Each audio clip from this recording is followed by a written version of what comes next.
Hi there YouTube friends, welcome back to another episode of Auntie A's Kitchen. If you're new to the channel here, hi there, annyeonghaseyo, welcome to everybody. For those who've been supporting me since the beginning, thank you, really appreciate your support. For those who don't know me, my name's Amanda and I love sharing with people simple and delicious recipes that you can cook here in South Korea using South Korean ingredients. As the thumbnail suggests today, I'm going to be sharing with you a simple golden syrup recipe. This is very similar to a maple syrup or a honey that you can get in South Korea. Gooey and absolutely perfect for so many recipes. As you know, the previous recipe I just posted, I used it in my Flapjack, and if you've not cooked or tried that yet, please may I encourage you to go and check out that recipe. It is an easy recipe. I also use this for things like Rocky Road Bar, Chocolate Crispy, homemade granola bars. There are just so many recipes and more that I will be showing you over the coming months using some of this golden syrup. It is easy to make. You only need 3 ingredients: water, lemon juice and white sugar, but you do need to stay with the pan as it will turn very quickly if you don't keep your eye on it. So make sure to watch this video all the way through so that you pick up all of the tips in how to make this delicious golden syrup. So let me show you today how we make golden syrup in South Korea. Into a pan I place some sugar and a little water. I like to use a silver pan so that I can see the colour of my sugar later on change colour and begin to caramelise. I swirl it around a little, making sure all of my sugar is covered with the water, and then on a low heat allow the sugar to dissolve. This first part of making golden syrup is crucial, and you not only need to make sure you have the other ingredients measured out and ready to go, but that you don't take your eye off what's happening in the pan as it will change very quickly.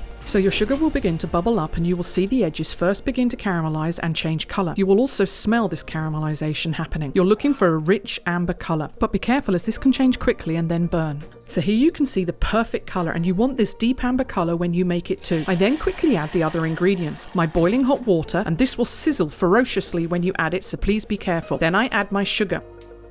The last ingredient is an essential component, some lemon juice, or you could also use a piece of whole lemon. The acid in the lemon will prevent the sugar from crystallizing.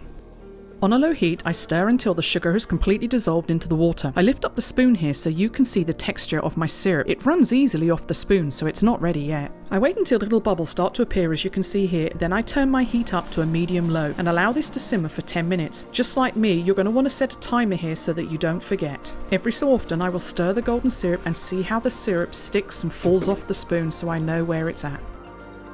After 10 minutes I turn off the heat, and with a spoon I check the consistency. I can see the syrup, although it runs off the spoon, leaves a thick residue on my spoon, so I know that it's ready. Don't forget that the syrup will thicken up as it cools down. I leave it for a good 10 minutes to cool down before placing it into a sterilized jar. Just in case you did not know, to sterilize your jar and lid, just fill it with boiling hot water for about 5 minutes before putting your syrup inside. Initially I thought I was going to need 2 jars, but I end up pouring the syrup from one jar to the other as I can fit it all in one. This is the syrup after 45 minutes, sticking to the spoon but still relatively runny, and this is after a couple of hours, much thicker, and it will thicken even more as it finishes cooling.